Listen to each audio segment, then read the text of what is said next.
summer, Orlando Canizales and Kelvin Seabrooks hooked up in a classic. Canizales knocked down Seabrooks in the opening round. But the IBF Bantamweight champion battled back and battered Canizales in the middle rounds. Then in the 15th, Canizales scored another knockdown to win the title on a TKO. Today, their long-awaited rematch.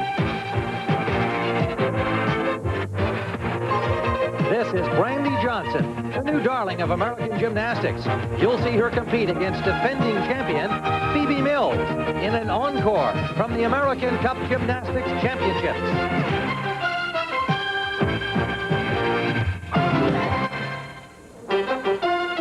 Welcome to Atlantic City, New Jersey, where not only the surf is up, but also the prices on an endless array of baseball memorabilia at one of the largest collector's shows in the country.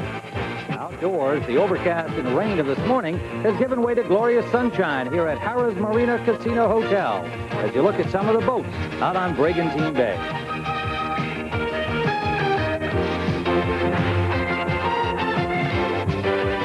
Good afternoon, everyone. I'm Tim Ryan, and welcome to CBS Sports Saturday as we kick off our summer series of Budweiser boxing with a rematch of one of the best fights of 1988, the battle for the IBF World Bantamweight Championship between Orlando Canizales of Laredo, Texas, and Kelvin Seabrooks of Charlotte, North Carolina. Canizales and Seabrooks are not alone in claiming bantamweight supremacy. There are two more world champions. Sun Kil Moon of South Korea holds the WBA title, and the WBC version belongs to Mexico's Raul Perez.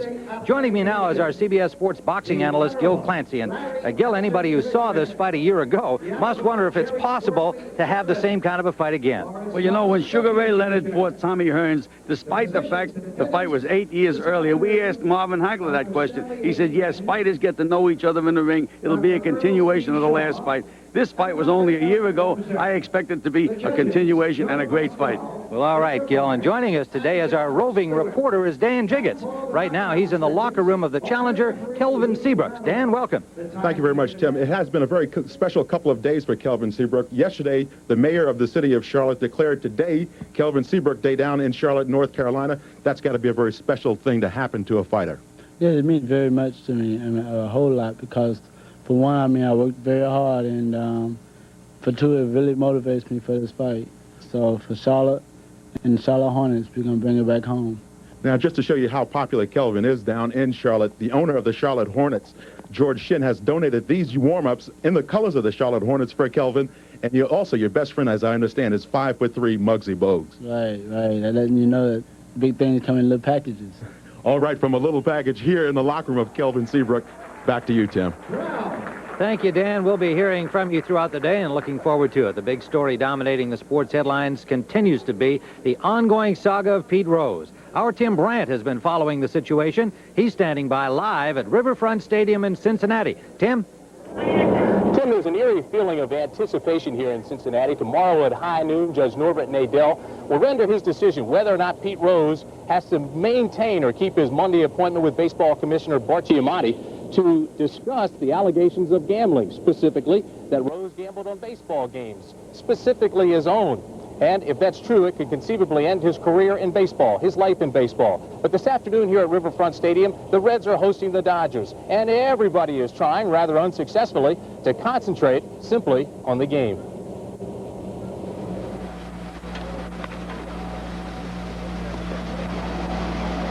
When you feel you're innocent, you don't resign from something you love. And I love the Cincinnati Reds and managing the Cincinnati Reds, and I intend on managing the Cincinnati Reds the next 10 years.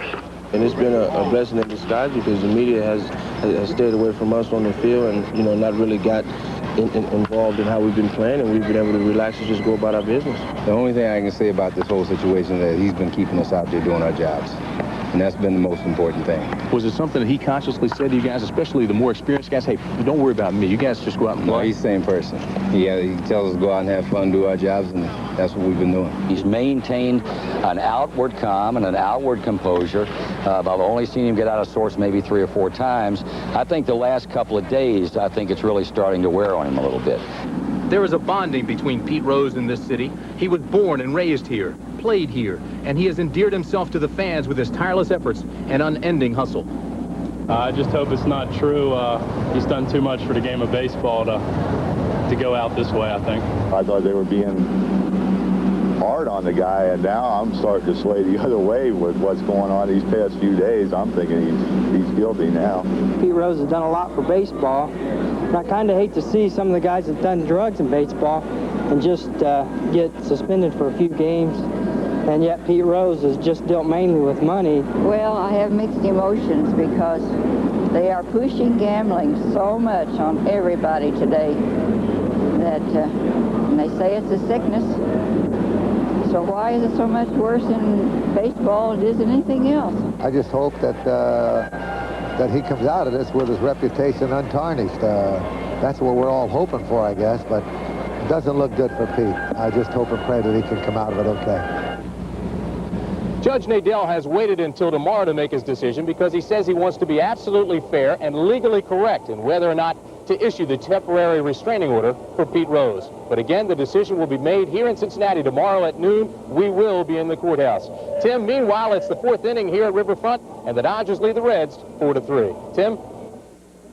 Nice to hear the baseball score, Tim. Thank you. We'll be hearing from you later on as developments warrant. In the meantime, we get word of history in the making in the NBA. Sarunas Marciulionis, a 6'6" guard from the Soviet Union, earlier today signed a 3-year contract with the Golden State Warriors.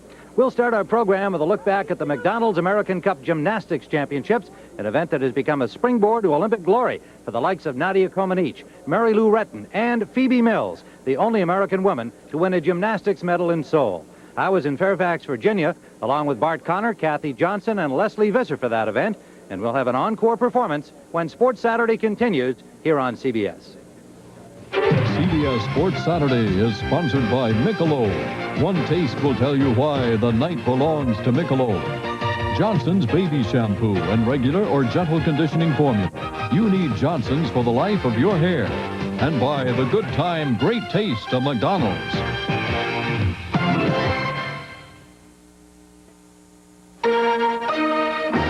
Dreams must start early in a gymnast's career so that they can become Olympic reality.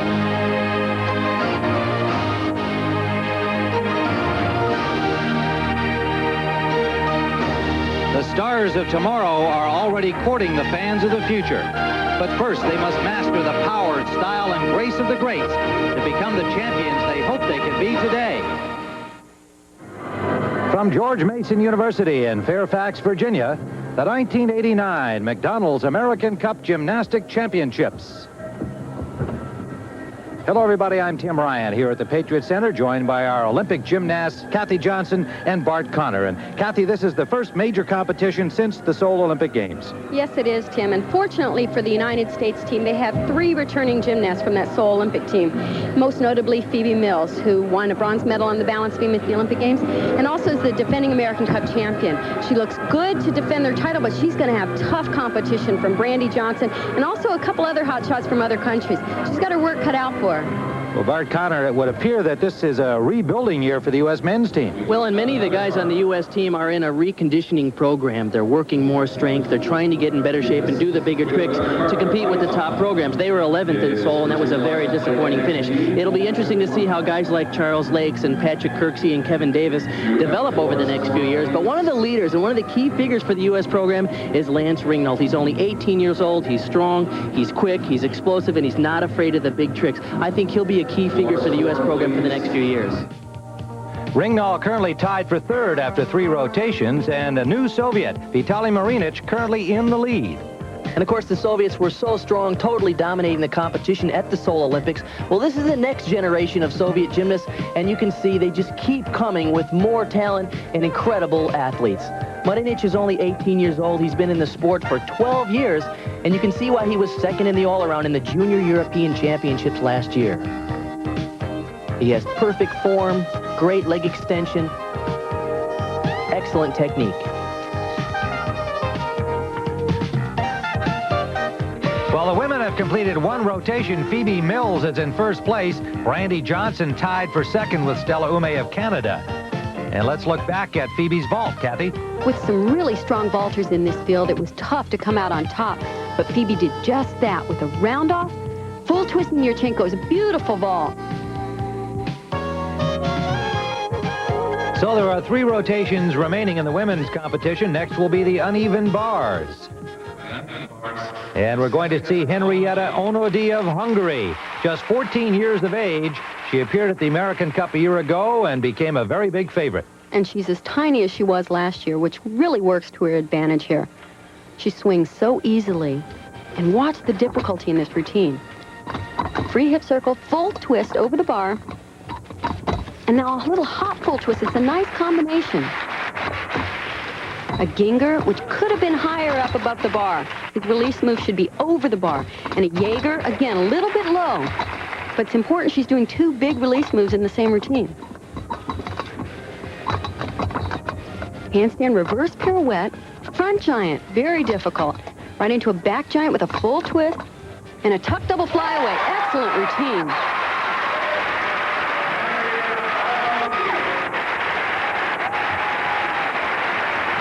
Just some nice combinations in this routine.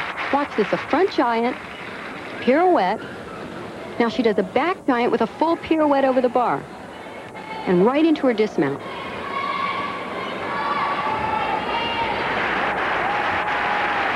For Henrietta Onodi, a 9.812 and a total of 19.687.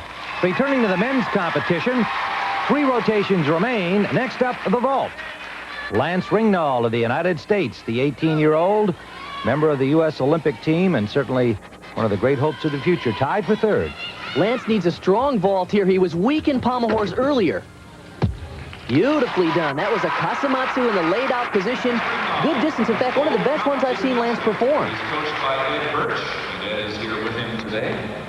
Lance had a tendency in the past to be in too close to the horse and a little out of line. He gets tremendous distance here, a good push off the horse, excellent position in the air as always, and just a short hop on the landing. That'll score well. Lance Ringnahl, and he scores a 9.6 for a total of 38.2. Next up in the women's competition, our leader and defending champion, Phoebe Mills on uneven bars. The warm up. Insist on the overshoot and come in out from there. Real hard. NASCAR's fastest take to the Michigan International Speedway. It's live flag-to-flag coverage of the Michigan 400 tomorrow on CBS Sports. Back in Fairfax, Virginia for the McDonald's American Cup Gymnastics competition. The leader in the women's event after the first rotation is Phoebe Mills, and a new look Phoebe Mills, Kathy. She's grown an inch and gained 5 pounds since the Olympics, so it's an adjustment period for her. If it's going to show, it'll be on this event. Reverse hecht, nice and high over the bar. Now she sets up for another one, catches in mixed grip. She's moving quite well, not quite as quickly as she used to move, but she's really adjusting well. Giant swing with a full pirouette and a tuck double flyaway. Little slow on the rotation, which caused that step on the landing. Pretty solid routine for her. Low finish blade, that's the period. Coach Bella Caroli offering his usual encouragement. Now this is her second release move. It's a reverse hecht. She catches in mixed grip, does a half turn and drops to the low bar. Now her extra size has not affected the major elements in her routine. But watch here, after the long hang kip and cast up to a handstand, her legs separate and just a little struggle to get up to the handstand. Nice full pirouette over the bar. Little short on this swing and slow on the rotation though for that dismount. Phoebe Mills' score on the uneven bars, 9.787, a total of 19.712. She had a slender lead over Brandy Johnson after the first rotation, the vault. And Brandy Johnson will be up next on the bars. But first in the men's competition, looking again at Vitaly Marinic. Typical of the Soviet gymnast, they find the perfect body style. You notice he's 5'4" and 117 pounds. That's about the average size and weight of a world-class gymnast. Tremendous vault, a handspring front layout with a half. A little short on the landing, but beautiful form in the air. Once again, the Soviets always push the maximum level of difficulty in every event. Notice the technique here. Perfect form on the pre-flight. When his hands hit, legs straight, Heels together, just a little short and barely out of line. So the barefooted Soviet scores a 9.6 on the vault, a total of 38.7. Brandy Johnson now on the uneven bars.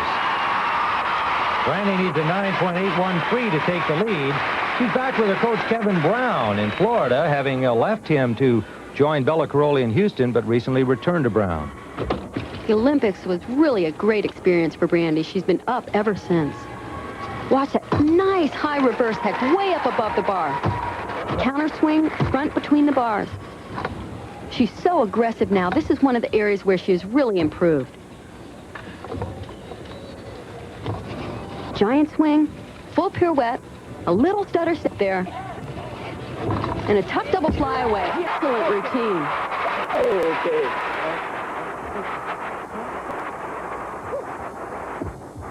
Watch this reverse head. This is what the judges are looking for. Look at the height of the bar there. Now she does a counter swing, 3 bars, and then nice. In a short time back, she and her coach, Kevin Brown, have really had a lot. So Brandy Johnson with a 9.9 on the uneven bars, moving her into the lead. Meanwhile, on the men's side, Makoto Aihara of Japan, currently standing in second place after 3 rotations, heading to the vault. Aihara is a very effective end vaulter. Look what he's used today for his vault.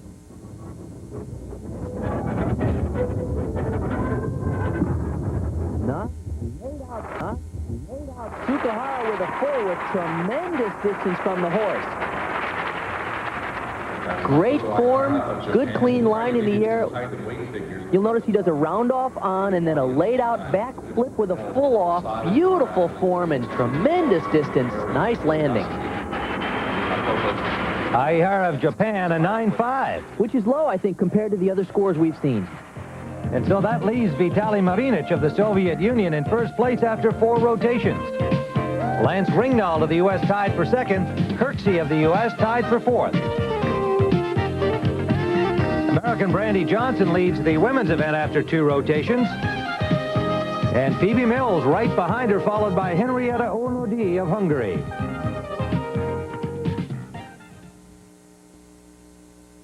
Back at the American Cup, some Phoebe graffiti. For Phoebe Mills, the 88 Olympic bronze medalist on this event, the balance beam. Which was a tremendous feat. It's difficult enough to make finals, but to win a medal with the Soviets and Romanians and everyone there was great. She's just superb on this event. Always near perfect in execution.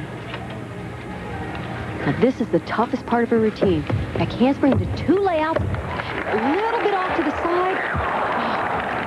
I have not seen Phoebe miss beam, and I can't tell you when. She's usually so solid here.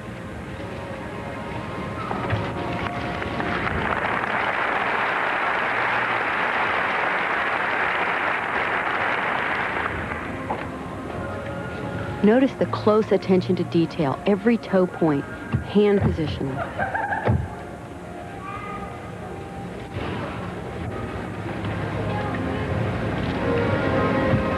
And a gainer layout down to 1 knee.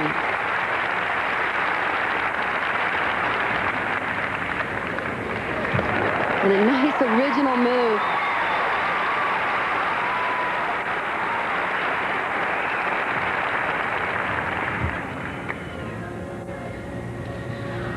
As you can see, she's usually so solid on this event. Preparing for the dismount. Round off. Double touch. Perfect landing. She came back. She nailed everything else in the routine. Just that one problem area.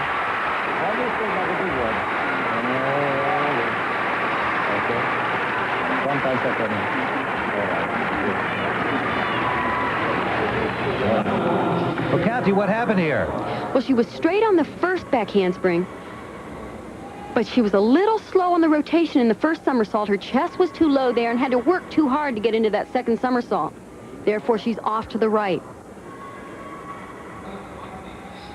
Oh, such a disappointment for her. So for Phoebe Mills, a 9.387 on the beam.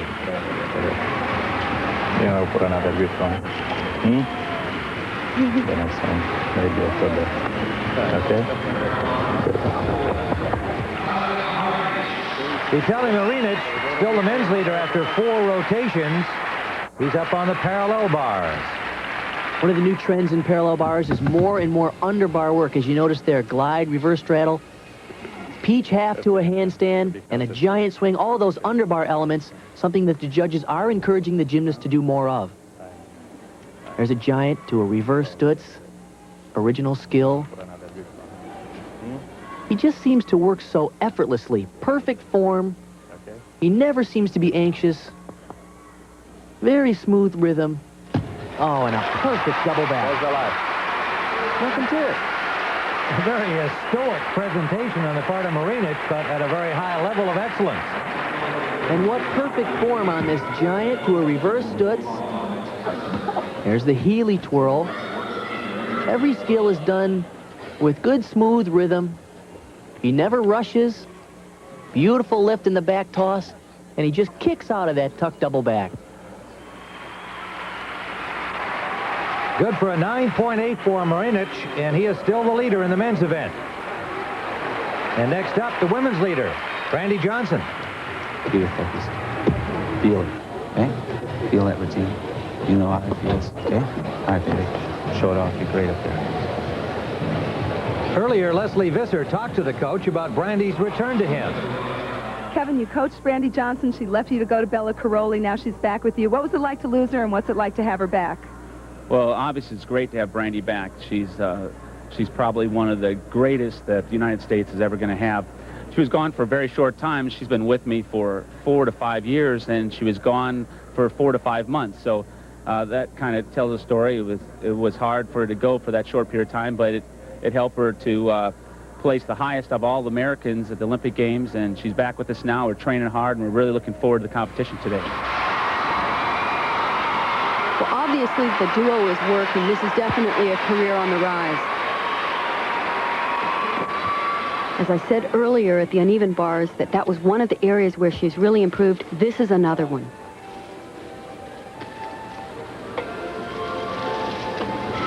Nice move, a Diamondov. She's really become more aggressive in competition, which is so crucial to win the big meets.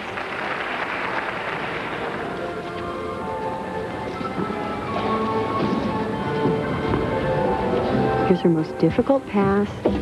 2 back handsprings into a layout step out. Well done. You can see her fight for every single position to not give away a single tenth of a point.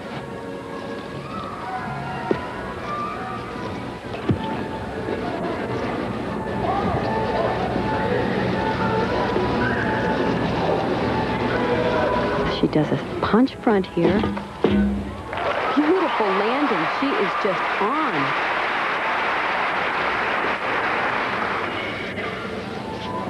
The only thing she really needs to work on is sometimes she has a tendency to work with her shoulders up. Just for a prettier line to pull those shoulders down. Everything else is just near perfect. Here's her dismount, a round off double back. And a great landing, a beautiful routine for her.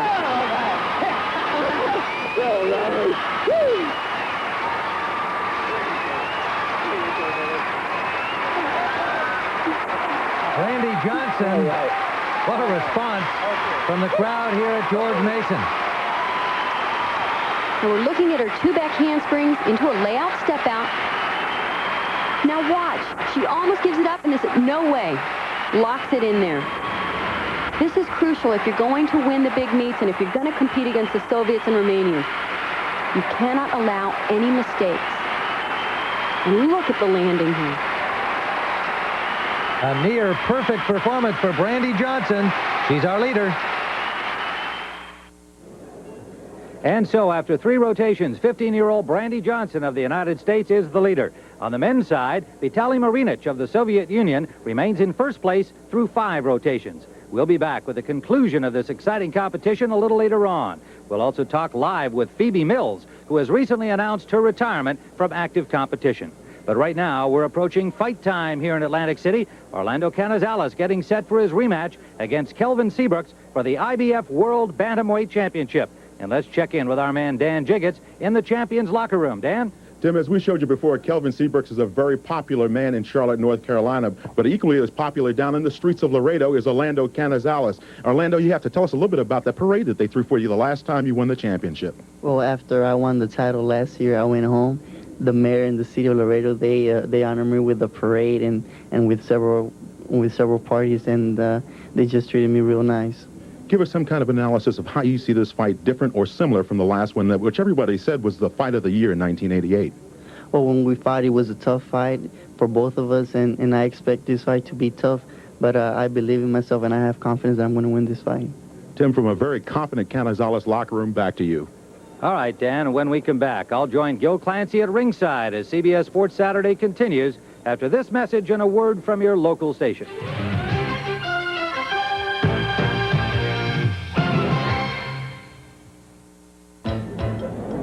We're back at Harrah's Marina Casino Hotel at ringside, ready now for our IBF Bantamweight Championship bout.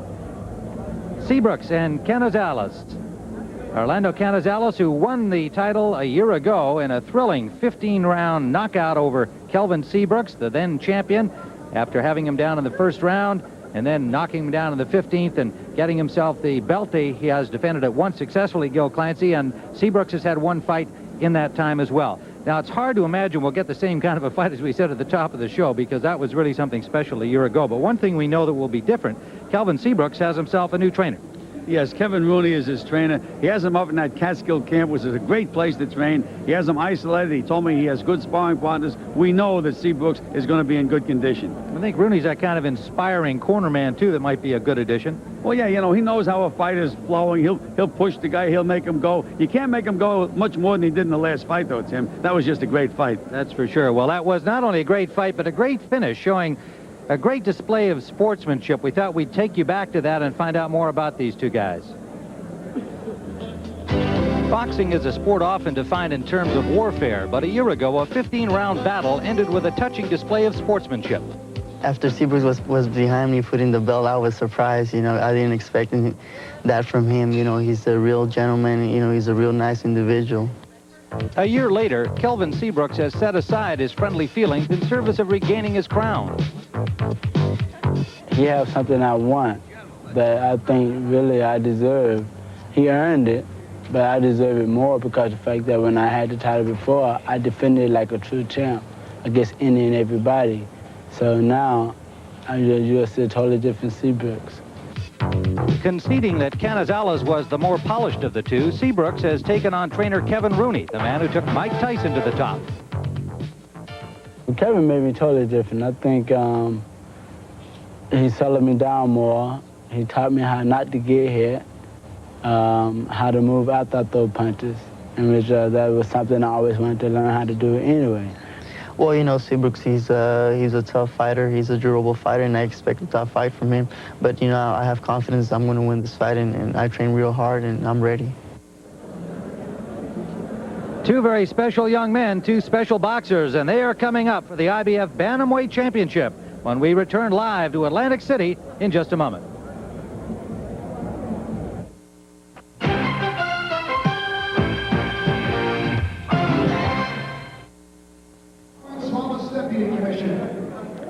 We're back live awaiting the appearance of Orlando Canizales, the champion, and Kelvin Seabrooks, the former champion and the challenger today over 12 rounds. And I think, interestingly, a year ago when they met for the first time, Gil, it was the last 15-round championship bout. The IBF was kind of the holdout among the world organizations and staying with the traditional 15-round distance, and it happened to be that was the last 15-rounder. Do you miss it? Well, Tim, do you realize the history of boxing would have been changed if we continued and we had cut back to 12 rounds a lot earlier? For example, Roberto Duran would have beaten Marvin Hagler, and there are many other instances. Tommy Hearns would have beaten Sugar Ray Leonard in in the first fight. But but I do miss the 15-round distance. I think that's the championship distance. Well, and I suppose television has to take a little bit of the blame or credit for going to 12, for that matter. Now, yesterday at the weigh-in, there was a minor controversy. You won't see it on the tape here because they got on and off the scales without incident. Canizales, the champion. There's Seabrooks, the challenger. And Canizales weighing in at exactly 118, the bantamweight limit. And Seabrooks coming in at 116.5. However, after Canizales got off the scales, manager Bill Reynolds of the Seabrooks camp complained that the scale wasn't really set properly and that Canizales appeared to be overweight. Well, the deed had been done. The commission had ruled him at 118, and so that's how it remains. But as you can see on the tail of the tape, kind of an interesting thing, the shorter man, Canizales, actually has a longer reach. We'll see if that has any effect. And Gil will talk about whether or not Canizales has a weight problem for the fight when we return. Tim Ryan and Gil Clancy back at ringside. And Gil, what are your thoughts on the fact that it's apparent Canizales did have a little problem making the weight? Well, you know, Orlando Canizales has two advantages, Tim. Number one, he jumped on the scale, they said 118, and properly he jumped right off and drank some liquid, so they couldn't make him weigh again. So he's probably going to come in heavier than the 118, probably 123. But the other thing, the IBF has the fighters weigh in the night before the fight, not the day of the fight. So Canizales has had time to put on 3 or 4 good solid pounds in this time period. I don't think it's a good rule. I think the fighters should weigh in on the day of the fight, but it's an IBF rule, and I just don't like it. All right, Gil, we're ready now for the ring introductions. Let's go to announcer Ed Darien. Ladies and gentlemen, welcome to Harrah's Marina and Hotel and Casino here in the better Atlantic City, New Jersey, the boxing capital of the world. Today's main event is sanctioned by the International Boxing Federation, the Honorable Robert W. Lee, President. The judges for this title bout, Rocky Castellani, Frank Cairo, and Eugene Grant. The man in charge of the scheduled 12-round IBF Bantamweight Championship, referee S. Steve Smoger. And now, my good friends, introducing the principals. First, in the red corner. He's wearing the red trunks with the white trim. Weighing in at 116.5 pounds, all the way from Charlotte, North Carolina. He brings 25 wins, 19 by knockout, and 13 losses. The #1 challenger and the former IBF Bantamweight champion, here is Kelvin, the raging Seabrooks. Seabrooks. And his opponent in the blue corner, wearing the blue trunks with the red and white trim. He weighed in at an even 118 pounds. This young man is from Laredo, Texas, with a record of 21 victories, 18 by knockout, 1 defeat, and 1 draw. The International Boxing Federation Bantamweight Champion of the World. Boxing fans, here is Orlando Canizales. Canizales. The referee for the bout is Steve Smoger, and he brings the boxers to the center of the ring. Over them in the dressing room. Are there any questions? Obey my commands. Protect yourself at all times. God bless, fellas. Touch gloves. Let's go. Judges at ringside scoring on the 10-point must system under IBF rules will be Rocky Castellani from Atlantic City, Frankie Cairo from Trenton, Eugene Grant from Plainfield, all from the state of New Jersey. Of course, the boxers from out of state, Canizales from Laredo, Texas, Seabrooks from Charlotte, North Carolina. Their second meeting, a rematch of an outstanding, exciting fight of a year ago, rated by many the best fight of 1988. Seabrooks in red, Canizales in blue. One thing we know in the history of Seabrooks is that sometimes he does have the tendency to take some punishment early. He's gotten off the floor many times and gone on to victory. Sometimes he has not. Well, Tim, yes, in the last fight he was down in the first round. And, you know, he stays right there. Kevin Rooney's been working on his defense, told him to move his head, but it looked to me like he's the same stationary Kelvin Seabrooks. Round 1 scheduled for 12. IBF Bantamweight Championship, 118-pounders. Canizales appearing very relaxed all day long here. Talking with our Dan Jiggets earlier, and very confident, poised, and looks relaxed in the ring right now. Well, both of these guys can punch, Tim, so I wouldn't advise anybody to relax. especially the viewers.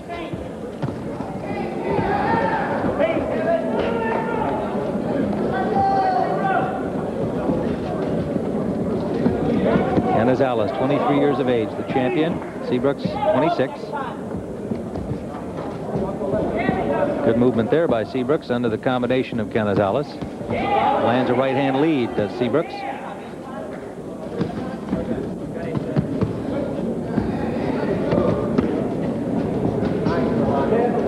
Canizales, an outstanding amateur career, 108 victories, 12 defeats, semi-finalist in the 1983 National Golden Gloves.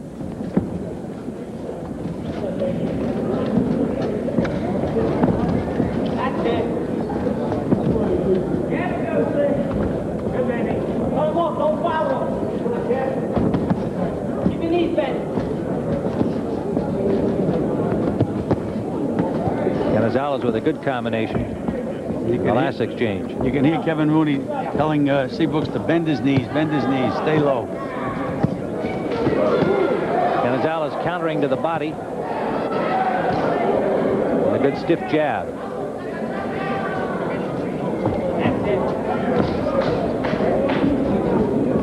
Under the 30-second mark we go, round one.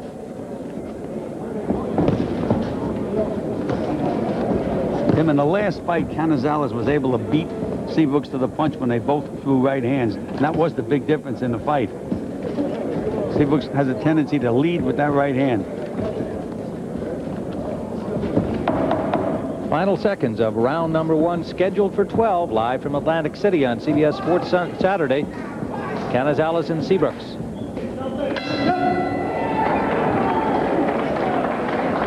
An overhead look at the champion, Orlando Canizales. Jesse Reed, his trainer, waiting for him out of the Houston Boxing Association, the stable owned and operated by Josephine Abercrombie. What he's doing, he's trying to counterpunch you with the right hand. He's trying to sense you should come out. All right, you've been going out to your right a lot. Pivot out to the left and come with a hook on him. He's leaning over his feet. Every time you throw the right hand, drop the left hook to the body, okay? Everything else looks real good. You're showing your jab real well, and you're using your head.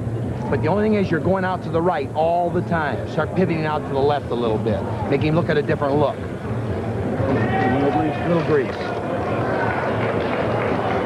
And a lot of feints, Orlando. Draw him into some exchanges. You'll win the exchanges. He's really, you can get him out early if you go to work on him. Stay here. Take advantage of the... You're hearing Jesse Reed, and there's the challenger, Kelvin Seabrooks.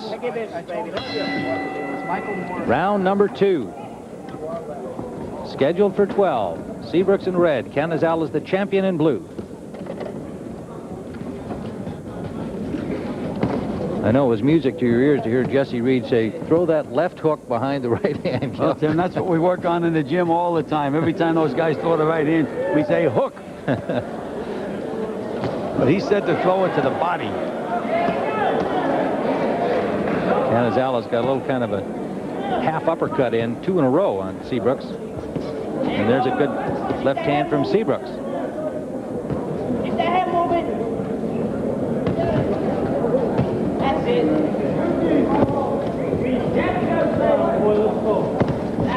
Good solid jab from Seabrooks scoring. Up to now, Tim, it's been 1 punch by Seabrooks, but 3 or 4 by Canizales. He's putting his punches together.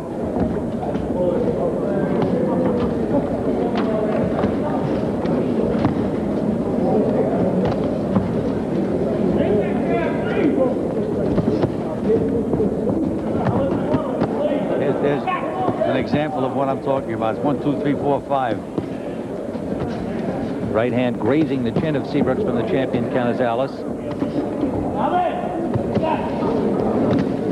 Seabrooks with a good right hand. And another.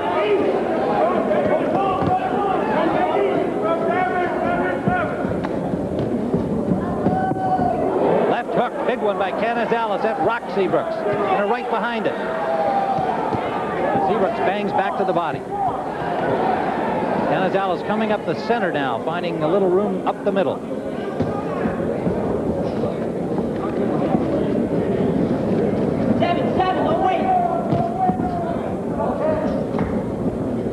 Again, you can hear Kevin Rooney saying, don't wait. When you're not doing anything else, Tim, you should be jabbing.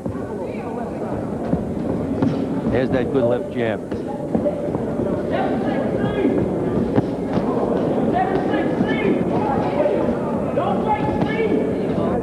Seabrooks right to the body.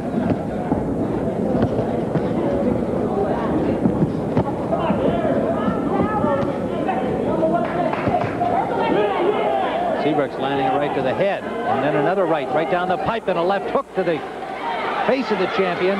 Seabrooks putting some pressure on Canizales now here. Good left landed by Seabrooks, right above us, and another left, missing with the right. Final seconds, round number 2. I like the way Canizales hides on the inside. Canizales with a counter. Great action in the final 30 seconds of round 2. Blood from the nose of the challenger, Seabrooks.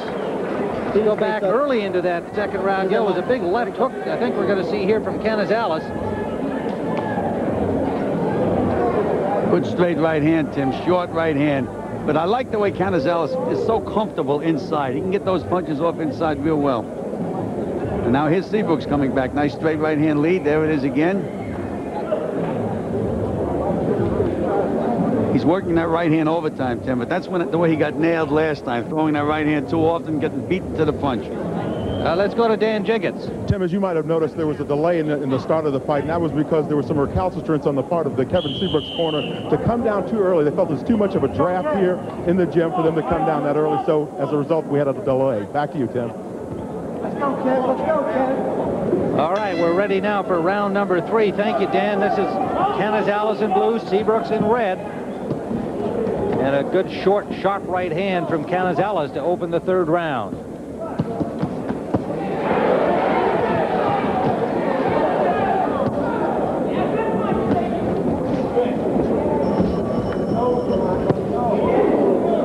Here's Seabrooks got nailed trying to throw that right hand lead, Tim.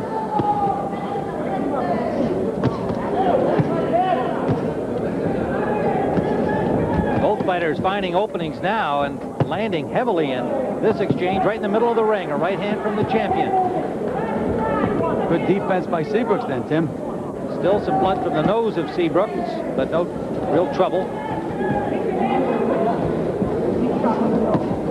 Right hand lead by Canizales, and that worked. He got 3 punches in behind it.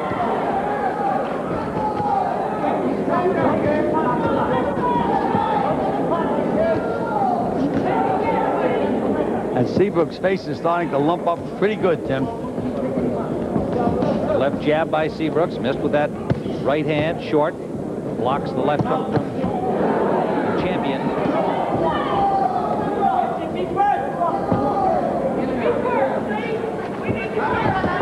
Canizales is a complete fighter, Tim. He feints with his feet, he steps over to the side, he hides on the inside, and puts his punches together. Look at that side-to-side movement.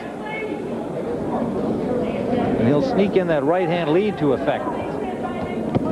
Big right hand by Seabrooks. That stopped Canizales in his tracks. That's what Seabrooks is going to have to do. He's going to have to hit Canizales on the chin and get him out of there because he's not going to outpoint him. Canizales left uppercut scored a big one.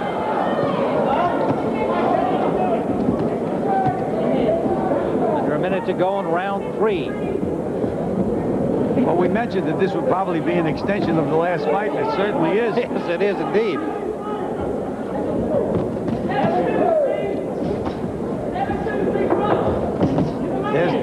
When they're both throwing right hands, when you have to keep your eyes open. Each fighter's had just one fight since the last meeting. Big left by Canizales and left to the body back from Seabrooks.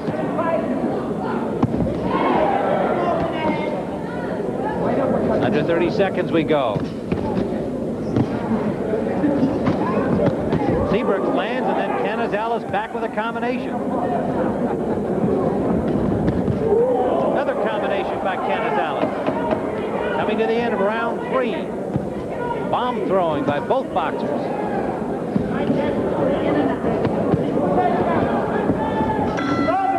Today's Aqua Velvet Man. So you still think Lyman I don't? Round number 4, Tim Ryan and Gil Clancy. We've had non-stop action between Orlando Canizales, the champion in blue, Kelvin Seabrooks, the challenger in red. The IBF Bantamweight title at stake. And Tim, basically what Kevin Rooney told Seabrooks between rounds was get off first. He said, don't wait, get off first. So far, Canizales has been the busier man, and that's obviously what Rooney's trying to mitigate against. Well, his hands and feet are busier, Tim. Kelvin Seabrooks is a flat-footed target where Canizales keeps moving side to side. There he goes again. He hides on the guy, steps over to the side. Seabrooks is always there, putting plenty of pressure, but he's ready for the receipt every time. Yep. Good left hand from Canizales countering.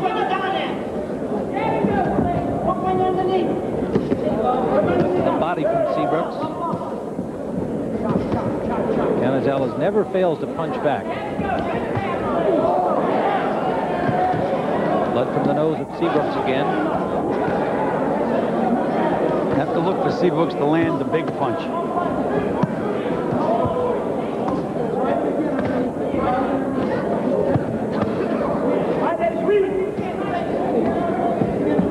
Orlando Canizales, his brother Gabby was the WBA Bantamweight champion. Runs in the family, and indeed he's spent a lot of time working with his brother in the past, sparring, training together. He came up from 112 to 115, now to 118. There's that Canizales. He's such an elusive guy. It looks like he's right in front of you, Tim, but he never is. See that step to the side? That's the difference. Better defense and the faster hands.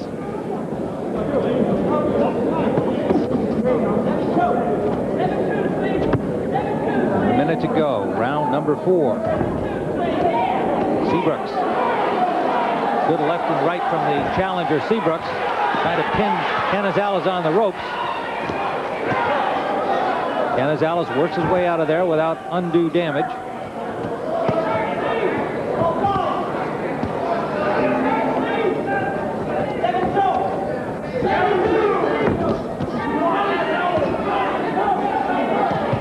No time for rest when these two guys are in there.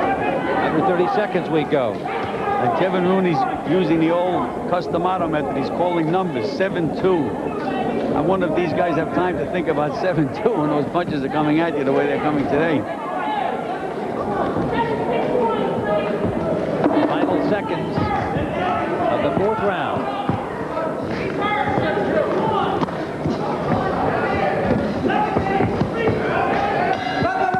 You take advantage of the rest. That's Adam. And even keep pushing the shot. The champion, Orlando Canizales in blue. The challenger, Kelvin Seabrooks in red. Tim Ryan and Gil Clancy were into round 5, scheduled for 12. IBF Bantamweight Championship live from Harrah's in Atlantic City.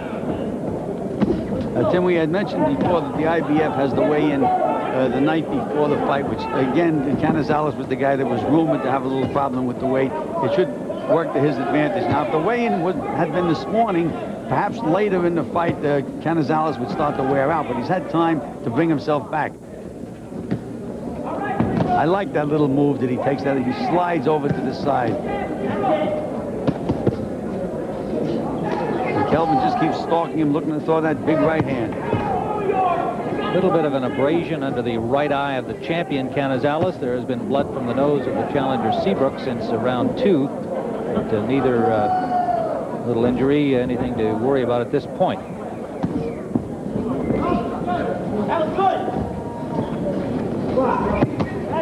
Left to the ear, scored by Seabrooks over the right hand of Canizales. It is safe to say that Seabrooks has been better defensively, even though he hasn't shown much more movement. He has been blocking punches better this fight. I see a big improvement now that Kevin Rooney's been working with him up in the Catskills. He is better defensively, but again, he's in with a real sharpshooter.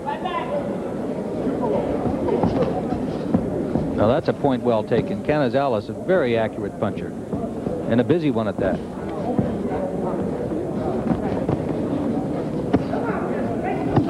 There's that slide over to the right again.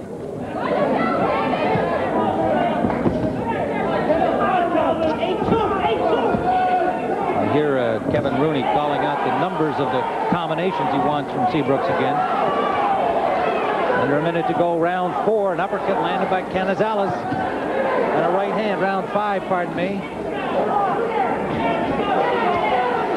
Seabrooks a little short with the right hand. The big difference in this fight right now, Tim, is the maneuverability and the footwork of Canizales. Seabrook is flat-footed. You can always find him with a punch. Canizales is much more elusive.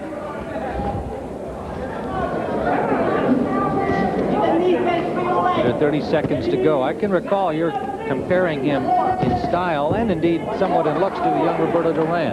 Yes, he reminds me very much of Duran when Duran beat my guy Kennedy Buchanan for the lightweight title. Seabrooks landed a good left hand. That got Canizales' attention. That's what he has to do. But there's a right hand back. Seabrooks in trouble. Canizales jumps on him. Final seconds of round 5.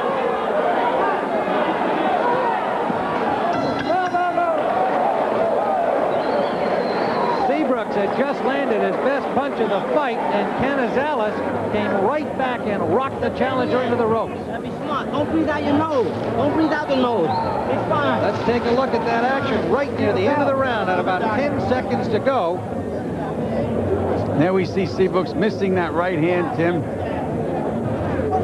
And Canizales takes full advantage of it by nailing him with a straight right hand of his own. And that's the way Seabrooks got in trouble in the last fight. Throwing too many right hands. Now listen, he's hitting you with right hands just a little bit because what you're doing, you're not coming back on it. Make him pay when he throws a right hand, he'll quit throwing it, all right? That's Jesse Reed, trainer of Orlando Canizales. You look good. Keep double shifting on him. I want you going right and left, both sides. Set him up for the hooks. You can get him with a hook. Here you go. You're forgetting your hook, all right? Don't reach with it. I got you.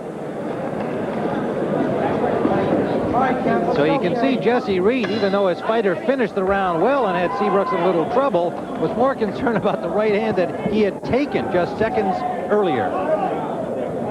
We're into the 6th round, scheduled for 12. The champion, Canizales in blue, Seabrooks in red. Another action fight, as we had a year ago between these two young men.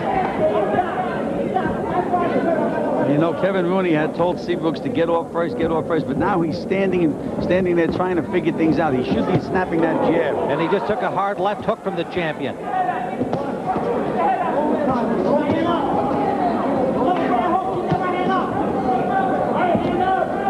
Kevin Rooney imploring him to keep the right hand up after that hook land. Another left land.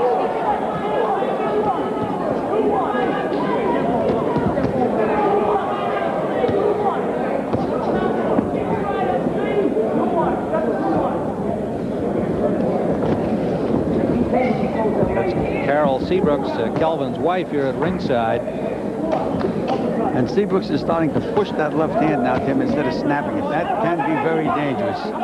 Low blow warning to Seabrooks from referee Steve Smoger. He's otherwise not had a lot to do. These two guys have been busy, and they haven't been clinching. Well, Tim, we have well-conditioned fighters and a well-conditioned ref. That helps. Indeed. Kelvin Seabrooks let a little war whoop as Canizales landed a combination, but Canizales just fired another one. And Canizales just got rocked, Tim. Yes, he did. A right hand from Seabrooks. Got rocked.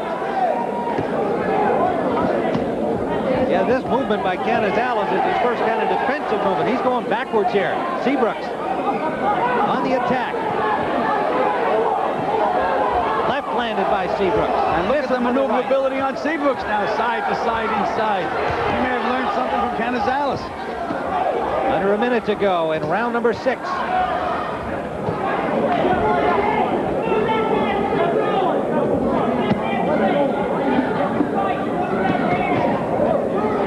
I think it just takes Seabrooks 5 or 6 rounds to get warmed up, Gil. He seems to do his best just about now as he did in the last fight. He won the middle round. That's been his history, Tim. Slow starter. Enjoying the combat. 30 seconds into round number 6. Now Seabrooks is slipping, but he should be punching more.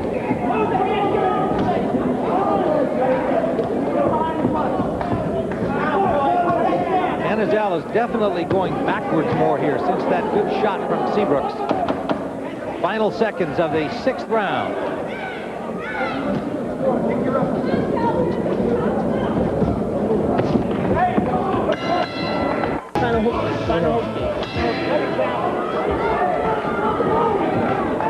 Round number 7, the challenger Kelvin Seabrooks now having a little problem with his right eye. He had a good round in number 6. We scored that for him. But that right eye starting to close from the punishment absorbed at the hands of the champion Canizales. And Mike Hall tried to work on that eye, Tim, but he didn't open it up very much. It's almost completely closed. On our scorecard, we've got 4 rounds for Canizales, 2 for Seabrooks. No 2-point rounds scored as yet. There have been no knockdowns. Into round 7, scheduled for 12.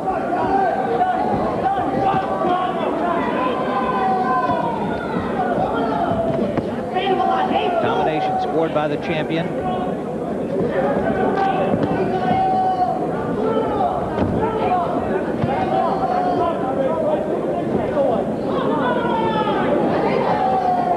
You can see the difference. Seabrooks, the straight line guy. Canizales, the side-to-side guy.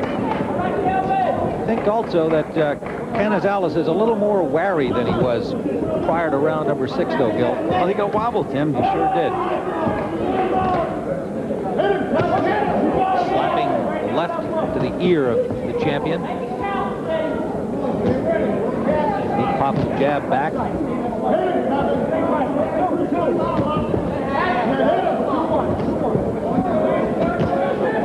No hook back that time. Jesse Reed will get after him for that one. Well, he's a little short with his punches now.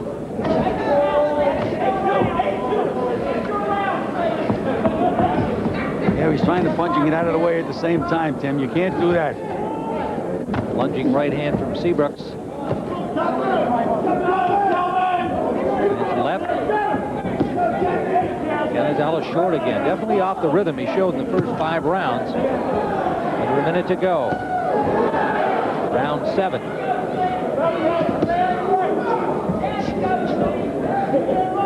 Seems to me as if Canizales may have hurt his right hand, Tim, because after he landed that right hand, he winced and shook his right hand a little bit. May have a bad right hand. Well, mind you, that little habit, we just saw it again there. It is, I think it's a habit, Gil. We saw it in the last fight. In fact, we commented on it at that time, not to say it may not be hurt, but he has done it earlier in the fight. Under 30 seconds to go. Almost as though he's trying to get loose with it, but it's a little bit dangerous.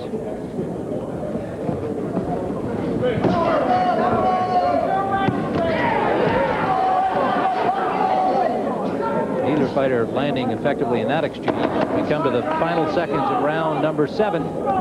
Live from Atlantic City on CBS Sports Saturday. Seabrooks and Canizales. Kellogg's Cracklin' Oat Bran. An open box is an empty box. Well, there's a look at Kelvin Seabrooks. You can see the eye nearly closed and blood from the nose, but we're into round number 8. Live from Atlantic City. I like the way Orlando Canizales got off his stool as if to say, okay, now it's going to be all business. He looked like a different guy walking out of the corner. Well, and he's put immediate pressure on. And we're told from Dan Jiggets between rounds that as far as he can tell in that Canizales corner, they say nothing wrong with the right hand of the champion.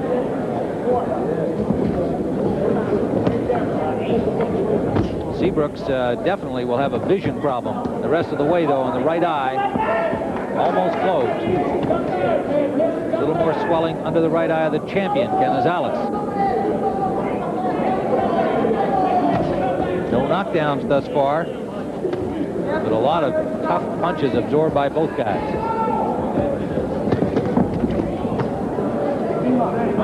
Canizales is not punching with the conviction that he punched with earlier, Tim.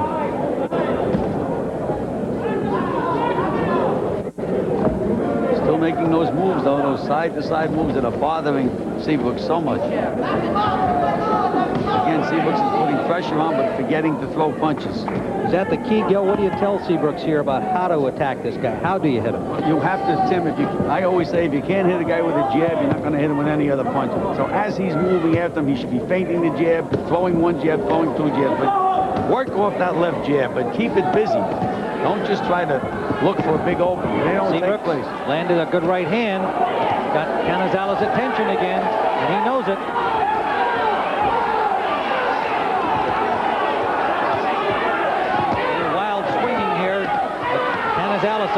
Seabrooks, and Seabrooks trying to find an opening, gets a left in, a right counter from the champion. Under a minute to go, round 8.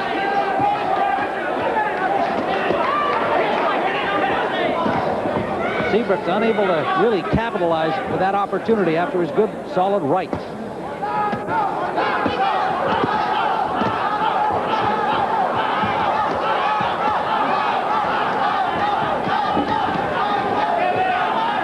Then they take turns. Now it's Canizales coming on. And no rest for the Wicked in this fight either. They have not stopped punching since the first bell.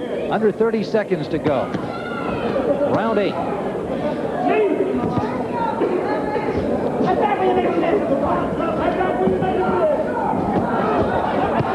Left hook move. Beautiful move by Canizales. Absolutely beautiful move. Backing up Seabrooks some now. The left wobbles him. Back to the ropes. Canizales jumps on him here.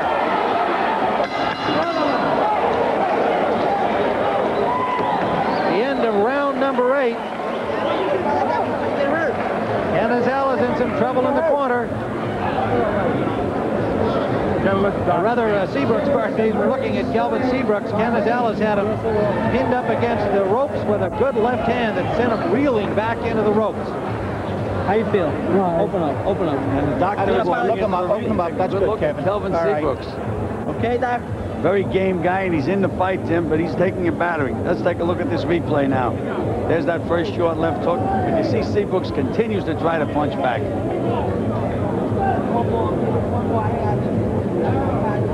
There's that little in and out by Canizales that's so effective.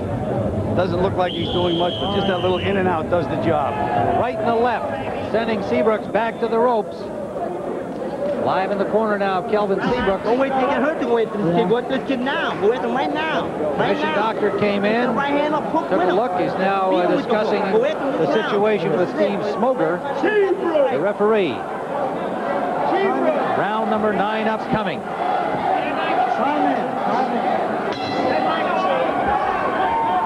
Scheduled for 12. And again, Canizales flying off the stool. Let's go a combination. Seabrooks still wobbling. But he's punching back, Tim. Yes, he is. Canizales trying to get some pressure on him. You see how cool Canizales is? He just doesn't walk in and punch. He sets you up beautifully. In and out, side to side.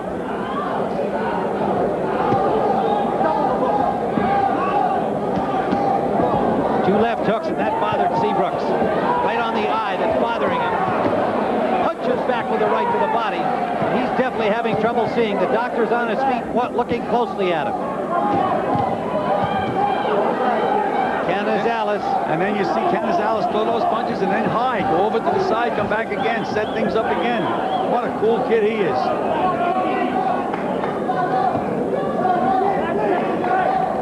Eye almost closed. The right eye of Seabrooks. The doctor watching closely, as is referee Steve Smoger. And Canizales is a little tired now, Tim. He's worked very, very hard. Mouth is wide open. Oh, we've seen the same work ethic we saw in the first fight that went into the 15th round before Canizales finally stopped Seabrooks to win the title. Seabrooks definitely having trouble seeing out of that right eye and trying to cover up as best he can. Still throw the right hand. That's tough duty.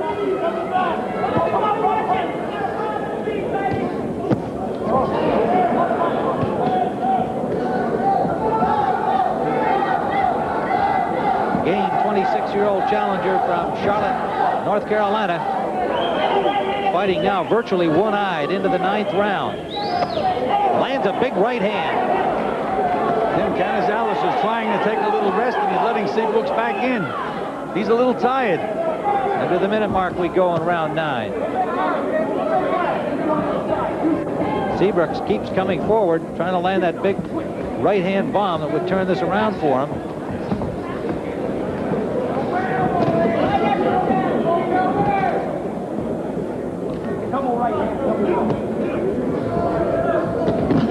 Right hand by Canizales got through.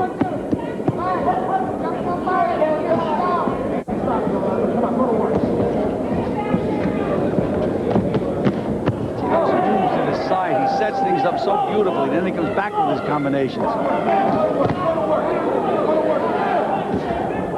But Canizales is definitely a tired young man right now. Final seconds of round 9. This is scheduled for 12, the IBF Championship distance. Drive with an easy starting overhead valve engine. It's the first mower good enough to be a Honda. Back in Atlantic City, round number 10.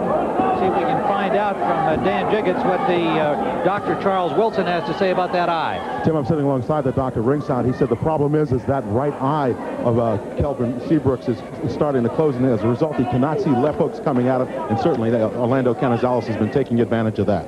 Back to you. All right, Dan, so they'll watch it very closely. Both the doctor and the referee, Steve Smoger. We're into the 10th. It is a championship fight. They'll give the challenger every reasonable option without exposing him to any serious injury.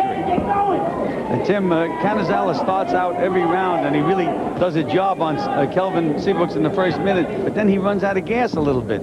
Starts out every round after that minute rest real well.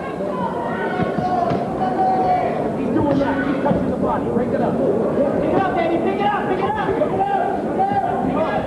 That's it. Put it back. Solid left jab from Seabrooks. He continually puts pressure on Canizales, always in front of him.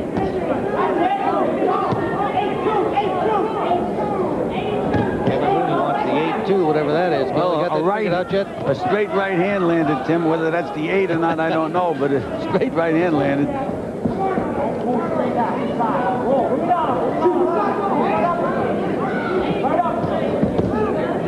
And you know, I can see a definite improvement in Kelvin Seabrooks. There he goes, weaving under punches again. He never did that in the past. Kevin Rooney's done a good job on Seabrooks. Win or lose this fight.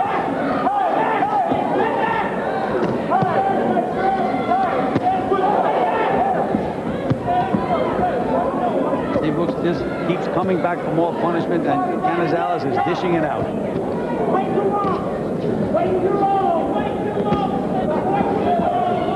Under a minute to go. Round number 10. Seabrooks is going to have to take some chances now, Tim. He's going to have to start to throw that long, straight right hand to take a chance that Canizales won't counter. He's going to have to hit Canizales and hurt him to get into this fight. Seabrooks scoring to the body there.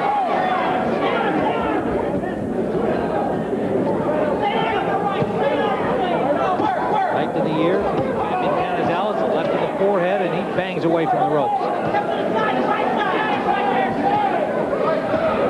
Seabrooks is starting to wear down again, Tim.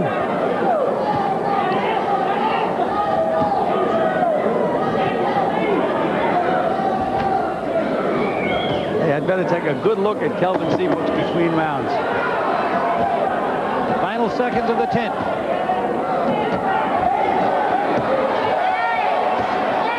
The slugfest of the bell. Just right is an answer to the question of taste. Kellogg's Just Right with fruit and nuts or crunchy fiber nuggets. Round number 11, Tim Ryan and Gil Clancy with Dan Jiggets at ringside watching Orlando Canizales and Kelvin Seabrooks, and Kevin Rooney in the Seabrooks corner told his fighter he's behind on points. He has to win by a knockout. And we would agree with that based on our unofficial scorecard. And Tim, Kelvin Seabrooks finished the last round throwing punches, and Kevin Rooney said go out the same way, but he didn't go out the same way. Canizales took over right away as soon as the bell rang. Canizales now working the body and the head with Seabrooks pinned in one place. Tim, they had better watch Kelvin Seabrooks. Sometimes a fighter has too much courage for his own good. And he's taking a pounding now, a bad pounding. Okay. And Seabrooks is going to, that's enough. Steve Smoger steps in and says that's enough for Kelvin Seabrooks. Taking that punishment right above us, and had no argument when Steve Smoger stepped in. And Orlando Canizales has retained his IBF Bantamweight Championship with an 11th round stoppage of Kelvin Seabrooks, a game and brave challenger. And there they are, two outstanding young men and exciting young boxers. And we'll be back with more from Harrah's in Atlantic City in just a moment. NASCAR's fastest take to the Michigan International Michigan 400 tomorrow on CBS Sports.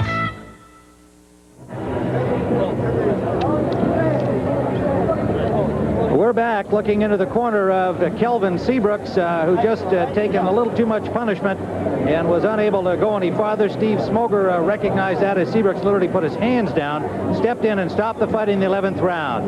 And let's go back into the 11th round as they continue to work on that right eye. There's the champion, Orlando Canizales, and back into the 11th round action.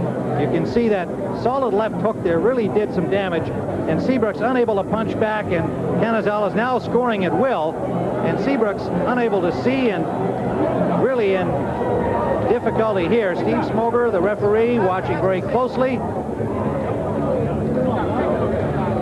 Seabrooks unable to punch back, and right there you can see him saying, "That's it, Steve, I can't do any more here." He literally stopped the fight himself, but he certainly was a game performer, as we've come to expect from Kelvin Seabrooks. And there's the champion, Orlando Canizales. For the official result, let's go to the ring announcer, Ed Darien. Let's see. Ladies and gentlemen, referee Double S Steve Smoger stops this bout at 47 seconds of the 11th round, and a winner by a TKO, and still the International Boxing Federation Bantamweight Champion, Orlando Canizales. Orlando Canizales. Here's the defending champion. Maybe we can get Kelvin Seabrooks over here as Bob Lee from the IBF brings the champion's belt out.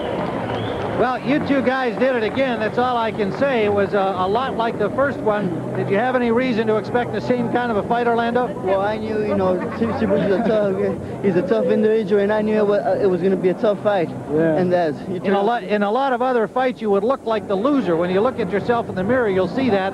However, Kelvin Seabrooks, I must say, looks a little worse. That's quite a bad lump. Yeah, well, it's boxing. It was a war. Yeah. It was a war. Every time we fight is a war. Yeah. Kelvin, I know at the end of the 10th round, Kevin Rooney said you had to win by a knockout or stay on the stool. You wouldn't stay on the stool, of course, but you knew when it was over, didn't you? Right, I sort of figured, I'd go down fighting. And, like I said, Canizales is a great fighter, and, he's done a lot as far as boxing goes, and he reached his goal, true champ. All right, you going to keep going, Kelvin? Oh, yeah. All right, and Orlando, what about you? Have you got a target in mind? Kind of hard. Well, right now, I'm just, I'm exhausted. It was a tough fight, and, Seabrooks, I give a lot of credit. He's a tough fighter. You are two exciting young boxers, and you're two terrific guys. We thank you for being with us again. Big things come in little packages. That's right. Big things come in little packages, 118-pounder. All right, the champion, Orlando Canizales, former champion, Kelvin Seabrooks, both champions in their own right. Still ahead on CBS Sports Saturday.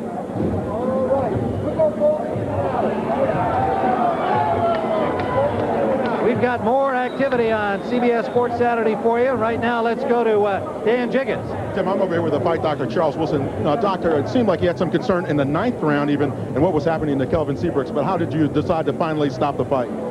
The 11th round found that he became a visual cripple. He was unable to the vision was just almost totally lacking in the right eye. Then he was beginning to take a number of headshots without the ability to defend himself. At that moment, we're getting the attention of the referee, and it is from our posture, the physician's posture, the safety of the fighter, it became necessary to stop it. Well, thank you very much, Doctor. Tim, back to you. All right, Dan. Well, next up, we have the conclusion of the American Cup Gymnastics competition, our encore performance. That is upcoming after this word from your local station.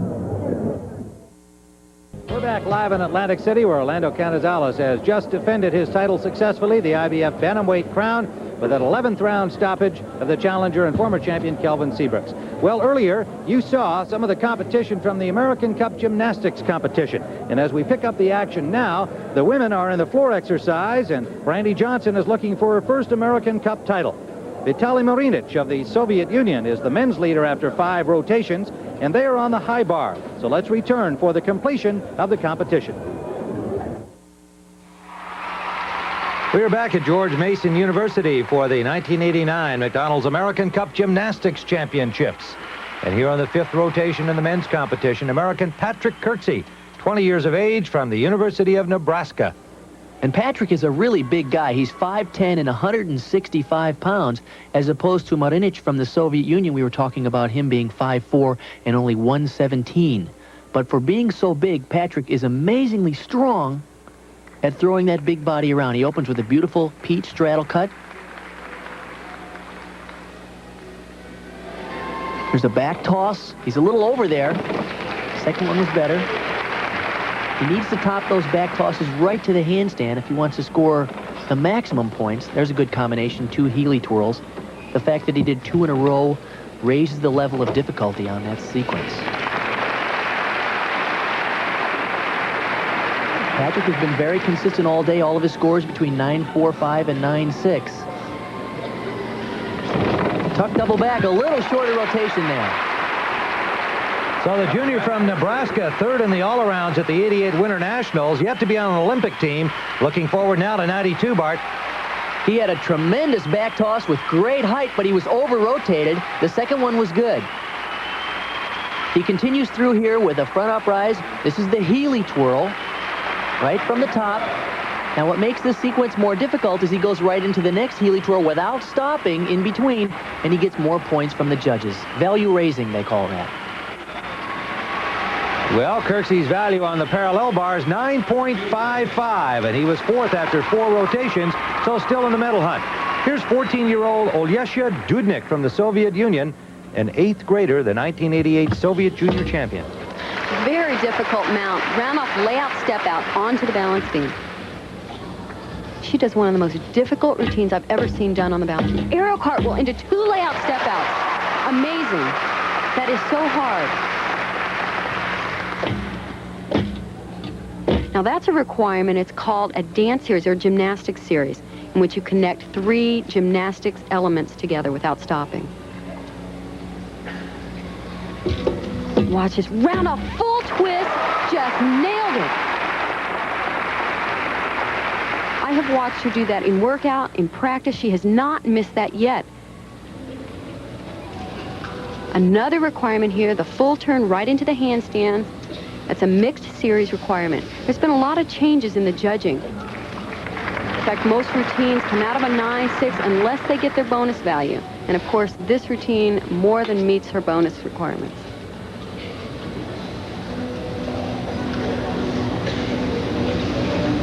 Really excellent work.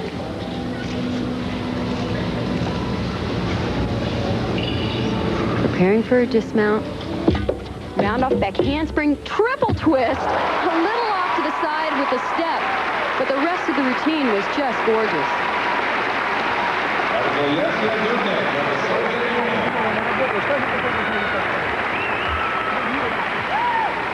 This is her first pass on the balance beam, connecting 3 aerial movements. Aerial cartwheel, layout step out, layout step out.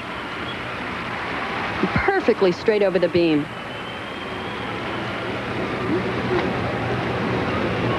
This is a nice combination into the dismount. Round off back handspring. Now watch 3 twists in the air. She finishes the twist, drops it out just a little bit off to the side.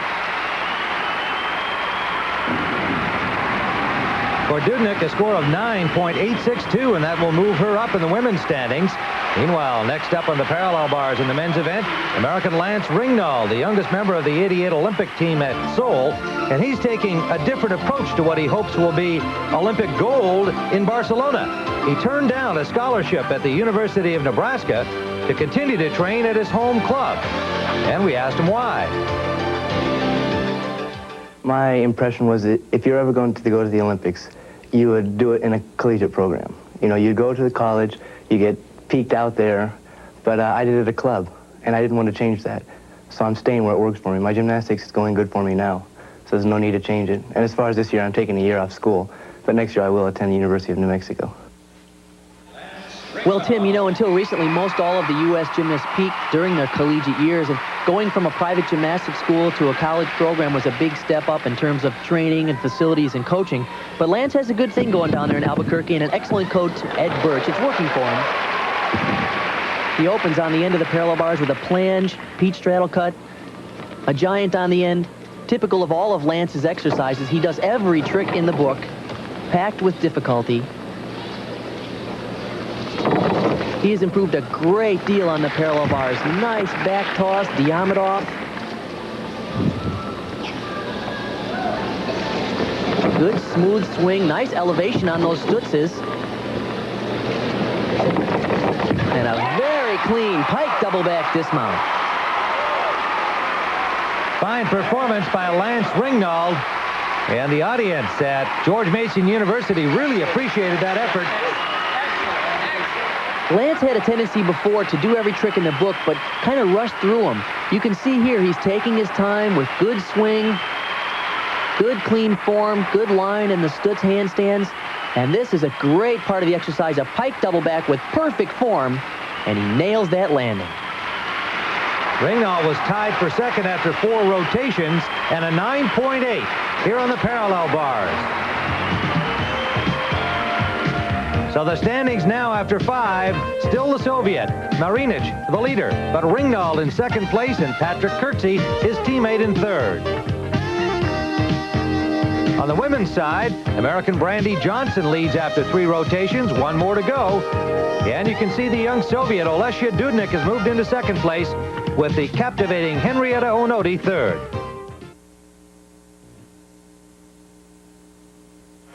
Back at the American Cup, where Brandy Johnson is going for the gold in the women's event, standing in first place after 3 rotations. Here she is on the floor exercise. Brandy has really become a more all-around gymnast, but her strengths are still tumbling and vaulting. She has such power in her legs.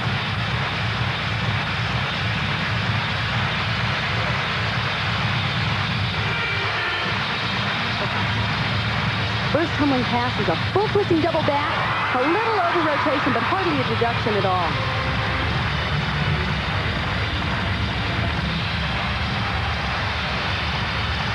This is a new routine for her, and it's working quite well for her. Great choice of music for it. Gets the audience behind it. 2 whip overs to a tuck double back, a little short this time, but again, hardly a deduction.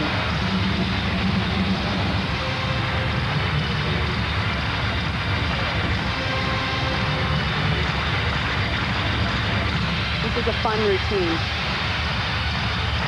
Good dance for the audience to get into.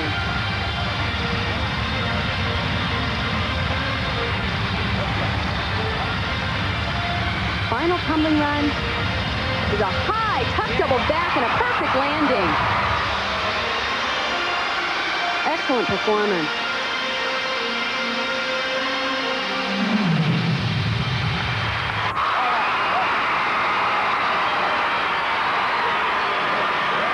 Brandy Johnson, probably a gold medal winning performance.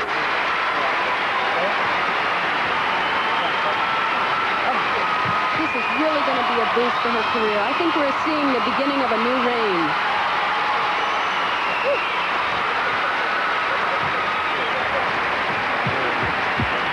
It's just amazing to see the height she gets off the floor.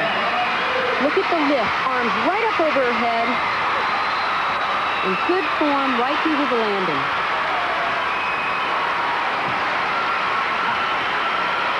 Brandy Johnson, 9.912, and that will make her the 1989 American Cup champion.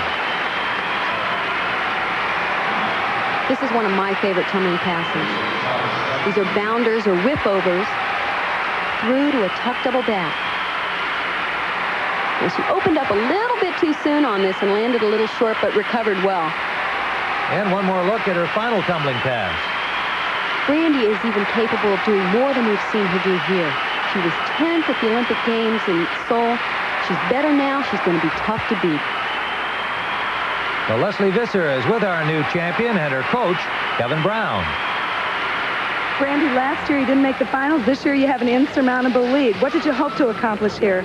Just to hit all my routines and just be really confident with them. Where did you feel like you had it under control here? I didn't really feel anything until the last event because I wasn't watching the other gymnasts, so I wasn't sure how much ahead or behind I was. Kevin, a lot of gymnasts seem to tail off a little bit after the Olympics, but Brandy's confidence seems to have improved.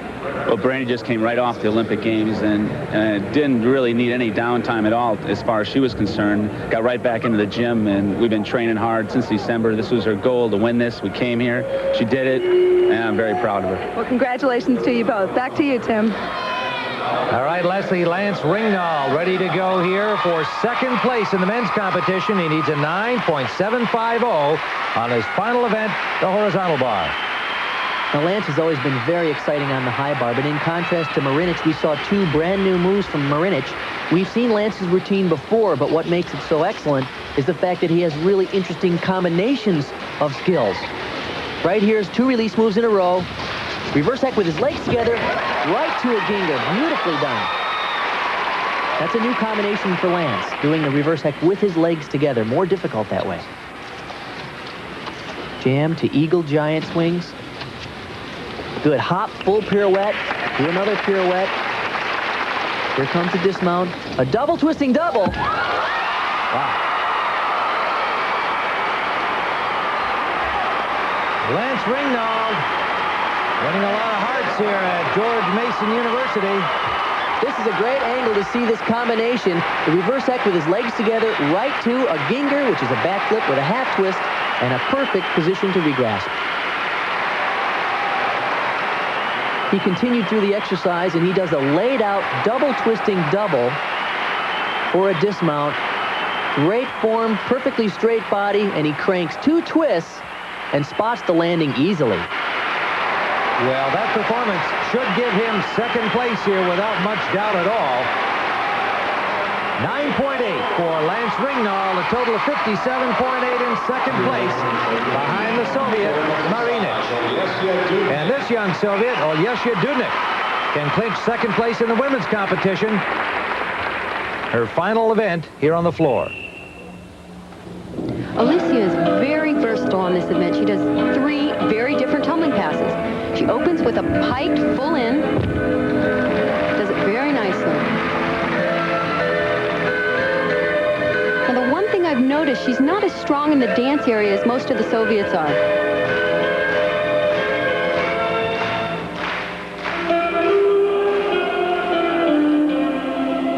But she does a nice combination for her middle run. A round off 1.5 twist step out, through to a double twist, and punch front. Good combination.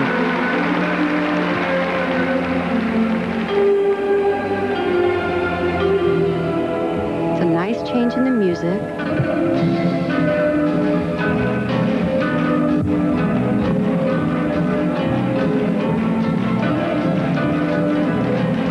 Anytime you get the audience behind you is a great help.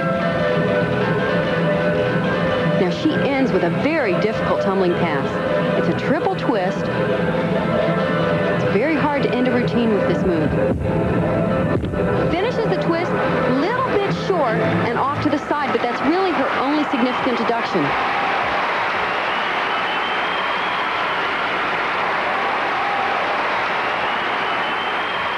This is her middle tumbling run. It's a combination run, 1.5 twist step out,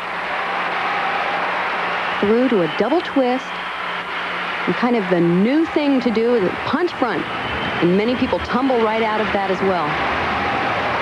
A 9.875 for Dudnik, and that will give her second place here at the McDonald's American Cup.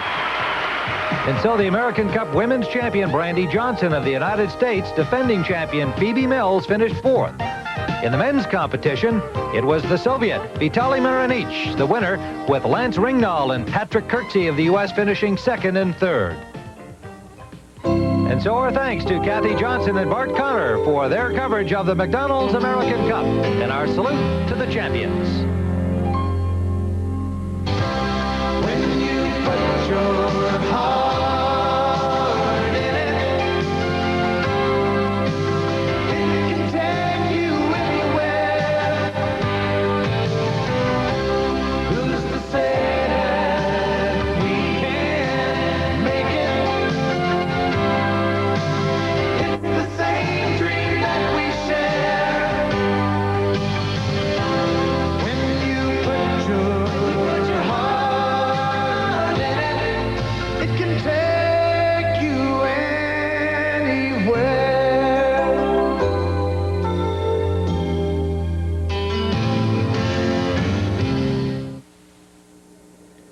Ryan back here in Atlantic City, and we're going to be joined now by Phoebe Mills, live from her home in Northfield, Illinois. And Phoebe, I know most gymnastics fans were disappointed to read that you're in retirement, and it's hard for people who perhaps aren't such close followers of the sport to understand somebody so young retiring. But what's happened to you? What are your feelings? Well, at the moment right now, I am back at my home in Northfield, Illinois. I was in Houston for almost 6 years, and that's a long time to be away from your family. And I was sort of becoming homesick, and I had missed everybody, and I had felt that I wanted to continue my education a little bit better, and I didn't feel as though I was getting a proper education in Houston while training, and I didn't have the motivation that is needed, that's required to be, to put the amount of hours that you should put to become an Olympic champion. And I felt that if I was not going to go for it 100% and be into it, everything, then I should be at home. And I had a Epstein-Barr virus, which made me a little bit weaker in the gym, and it made everything more difficult. And I also felt that if I took some time off, I could recover from that and then maybe make a decision. So you have retained your amateur status then, Phoebe, and does that mean that the door's open just a crack for the rest of us?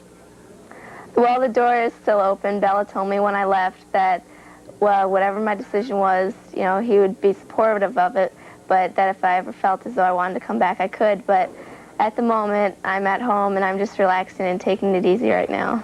You have earned that right, Phoebe. You've provided everybody with a lot of thrills, and we hope you have a good rest. We hope you have some fun and some success at high school again in the fall. Thanks for joining us. We'll be back in a moment. Back here in Atlantic City, we've received news of an NBA trade, kind of an interesting one. Buck Williams from the New Jersey Nets goes out to Portland. In return, the Nets get Sam Bowie and the 12th round pick in Tuesday night's NBA draft. How about that? Tomorrow on CBS Sports, we'll have live coverage of the Michigan 400, and our Ken Squire filed this preview report. Ken?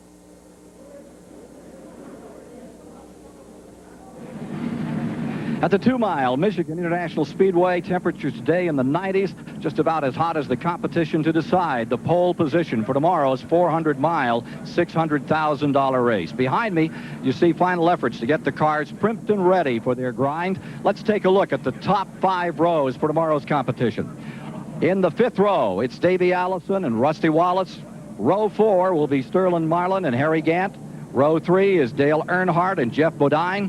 A couple of Fords, Mark Martin and Alan Kowicki, mark row number 2. And up front, Bill Elliott is on the outside of the front row, and alongside is Ken Schrader. Let's meet the gentlemen on the front row right now. They're standing by with Ned Jarrett. Ken, this fellow on my left, Ken Schrader, has sort of played the role of spoiler here this week because Bill Elliott has more or less owned this Michigan International Speedway in the past, but Schrader owned the pole for tomorrow's race. Well, we wound up there. Feels good to be starting up there with Bill as good as he's run here. We beat him by just the slimmest of margins, so, we just got in one little better lap. That don't carry much weight when it comes tomorrow. Bill, this is your best qualifying effort of 1989. Is this going to be the turnaround for you? Well, you don't know. You never know anytime you go into a race like this, especially with as many good competitors as you got now. We just hope we can get something going because of the bad start of the first of the year. Well, 1989 has not been too good for Bill Elliott, but a lot of people are predicting that this might be the turnaround. And you'll see it here on CBS tomorrow afternoon, starting at 1 o'clock live Eastern. Join us for coverage of the Michigan 400. Now, let's go back to Tim Ryan. Thanks, Ken. Let me clarify that NBA trade. I think I messed it up for you, folks. Buck Williams goes from New Jersey to Portland. The Nets in return get Sam Bowie and the number 12 pick in the draft. That's a first-round pick. And so that's it for this edition of CBS Sports Saturday. Tonight on CBS, stay tuned for Paradise, followed by Tour of Duty and the CBS News Magazine West 57th. Selena Scott talks to Michael Keaton about Batman. And that's it. Good night.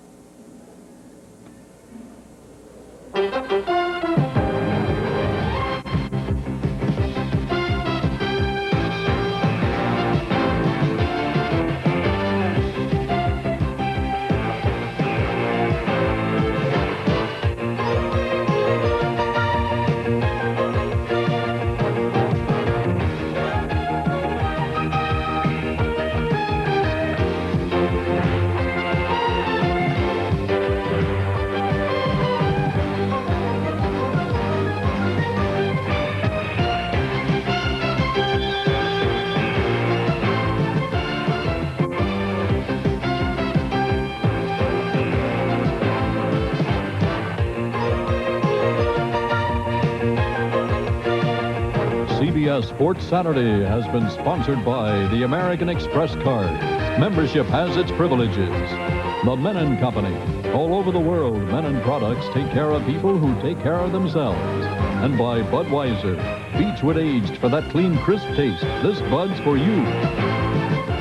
Tomorrow, CBS Sports presents NASCAR's fastest drivers in the Michigan 400, followed by CBS Sports Sunday, featuring live the WBO Light Heavyweight Championship bout between Michael Mora and Leslie Stewart, plus an NBA draft preview. That's all tomorrow on CBS Sports. CBS Sports Saturday has been a presentation of CBS Sports.